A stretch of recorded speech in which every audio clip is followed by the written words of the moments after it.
Herzlich willkommen.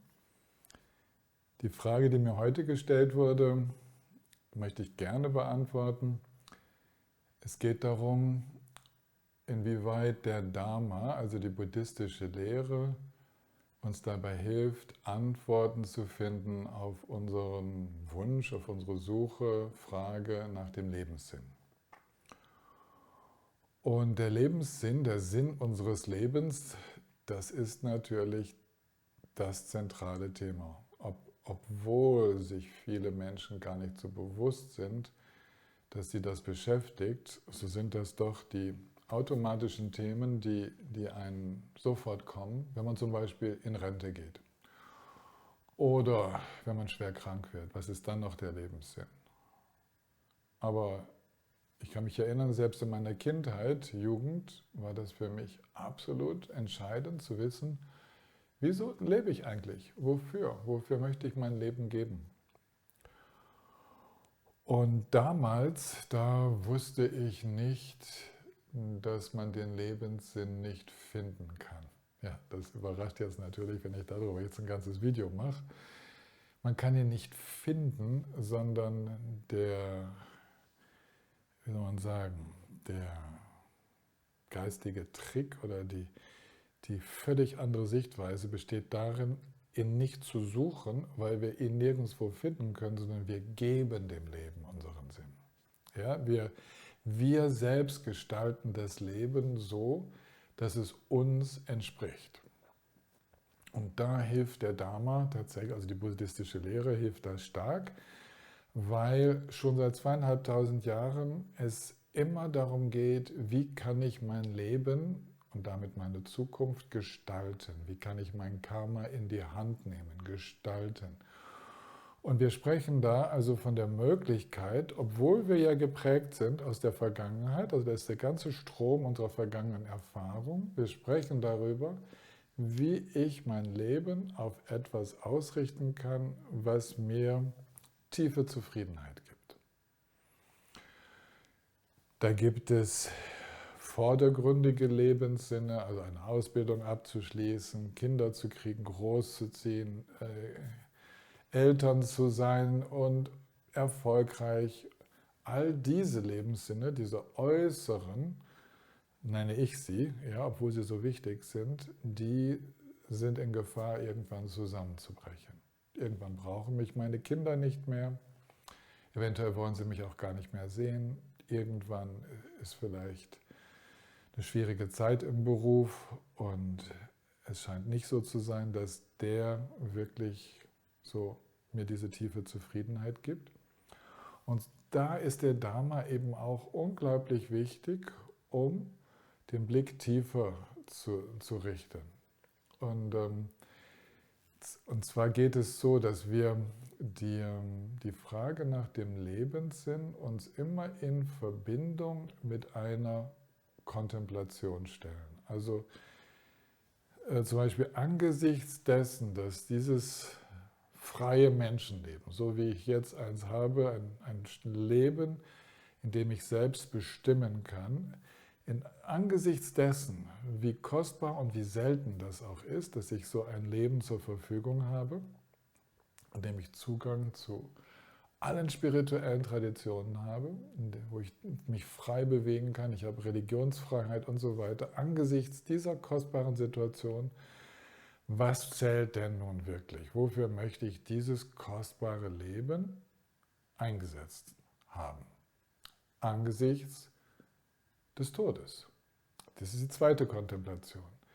Wenn ich sterben würde, nehmen wir mal an, ich würde jetzt eine Krebsdiagnose bekommen. Das ist überhaupt nichts Ungewöhnliches in meinem Leben, Mitte 60. Da passiert das vielen und vielen passiert es schon viel früher oder ein Herzinfarkt oder. Und plötzlich steht mein Leben so auf der Kippe.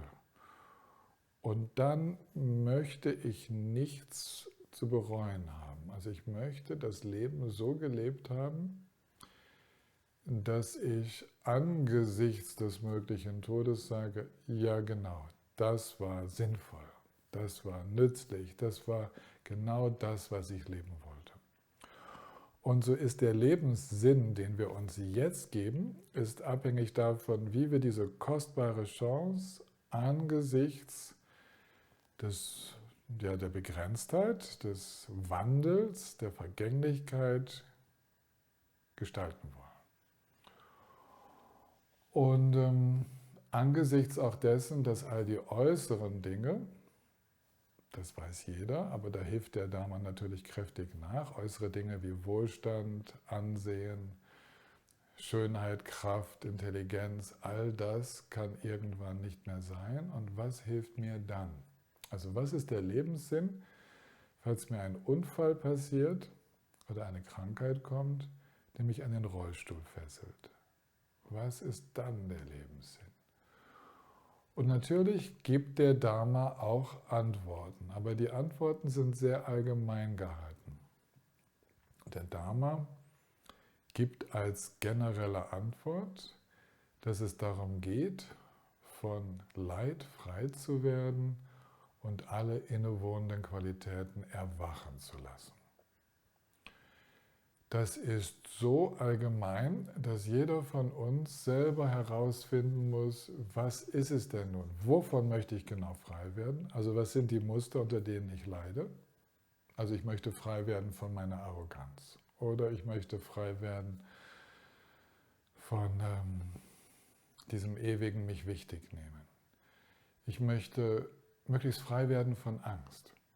Okay, das ist so das Ziel der Freiheit von, also da kann dann jeder dann Pünktchen, Pünktchen, Pünktchen so einfügen, wovon ich eigentlich frei werden möchte, was das größte Leid in meinem Leben ist.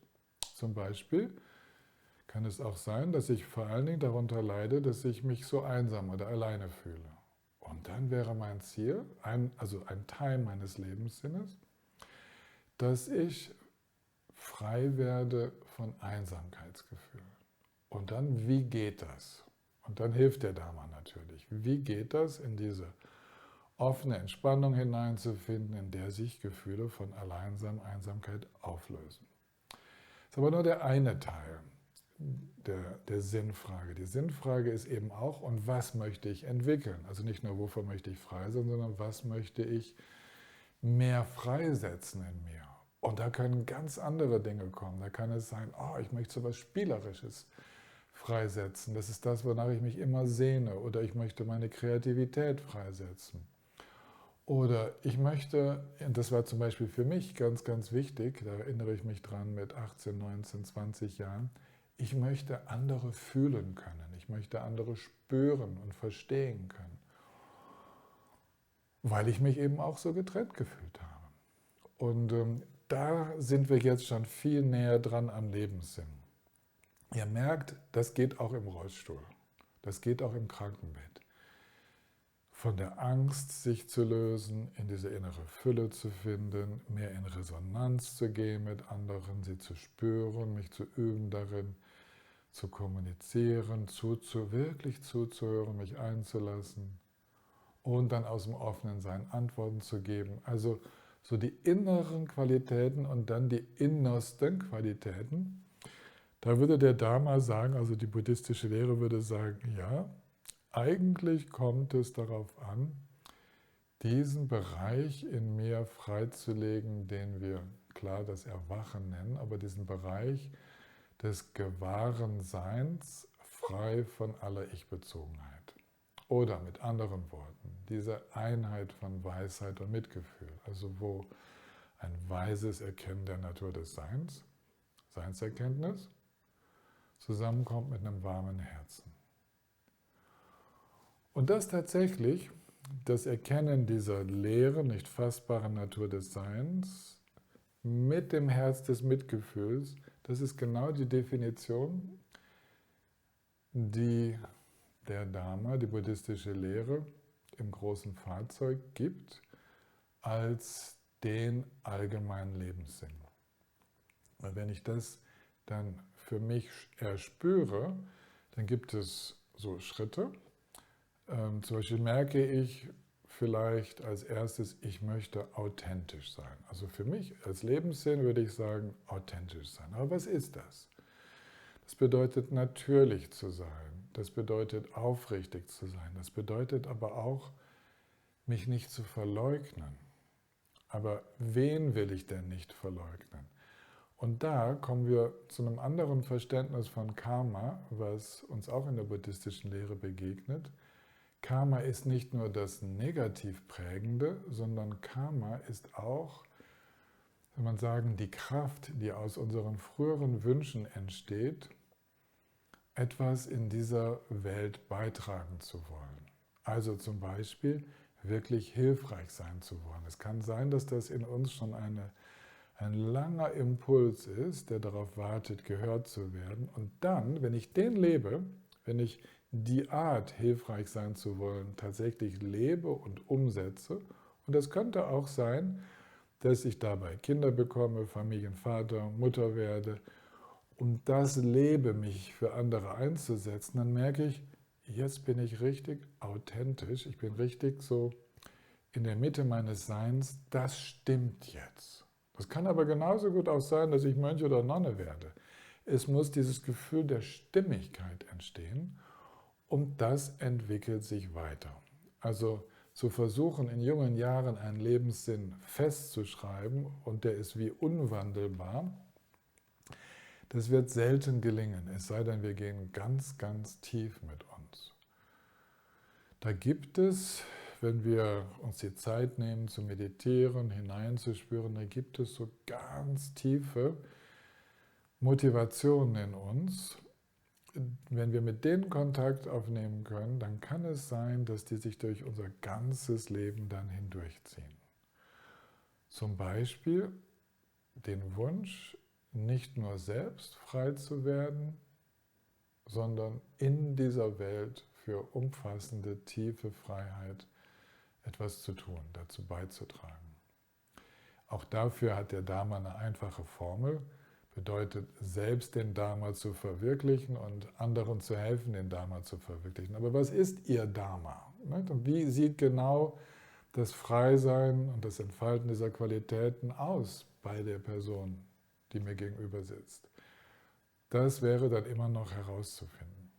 Und da müssen wir jede Person, also du genauso wie ich, muss bei sich selbst schauen und da müssen wir auch alle anderen Personen unterstützen darin, nicht zu suchen, ob ihnen da ein Lebenssinn entgegenkommt, sondern zu sagen, okay, welchen Sinn möchte ich dieser Situation geben?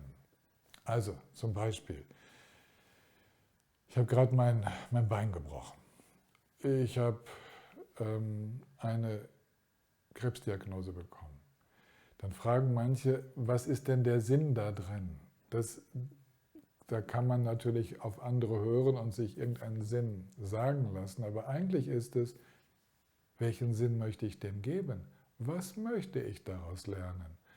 Was möchte ich in dieser Situation für Qualitäten entwickeln? Und damit bin ich dann im Lebenssinn.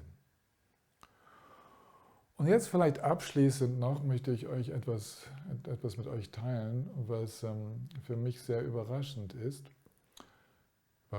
war.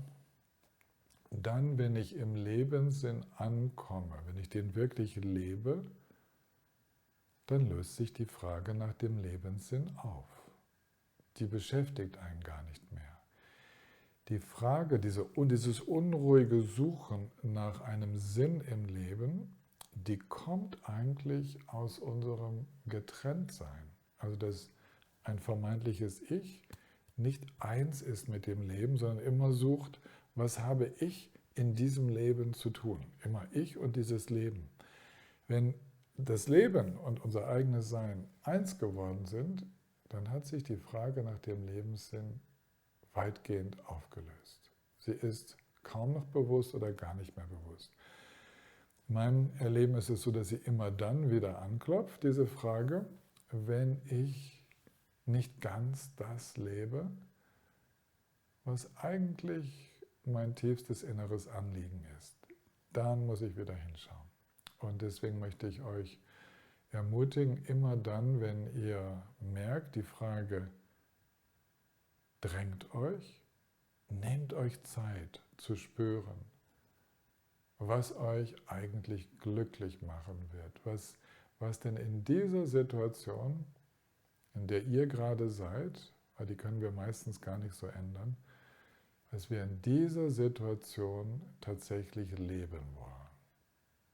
Die Situation mögen wir nicht ändern können. Ich denke jetzt gerade an die Menschen in den Kriegen auf der Welt, in den Hungersnöten, auf der Flucht, arbeitslos, was auch immer. Diese Situation können Sie jetzt nicht unmittelbar ändern, aber wie Sie fliehen, wie Sie sich gegenseitig unterstützen, wie Sie die Krankheit leben, wie Sie mit der Bedrohung umgehen, daran können wir etwas tun. Und auch da gibt der Dharma, also die buddhistische Lehre, Hilfestellung, wenn du den Weg gehen möchtest in deinen Lebenssinn, dann wirst du Gewahrsein brauchen. Du wirst Achtsamkeit brauchen, Gewahrsein, die Fähigkeit, in Geistesruhe zu verweilen, in Offenheit einzugehen. Du brauchst eine Erkenntnis der Natur der Dinge und du brauchst auf dem ganzen Weg dein Mitgefühl, deine Fähigkeit, dich und andere zu spüren und zu unterstützen. Ja, insoweit einfach mal eine Zusammenfassung der Hilfestellungen, die uns aus der buddhistischen Lehre so zur Verfügung gestellt werden, um den Lebenssinn zu klären.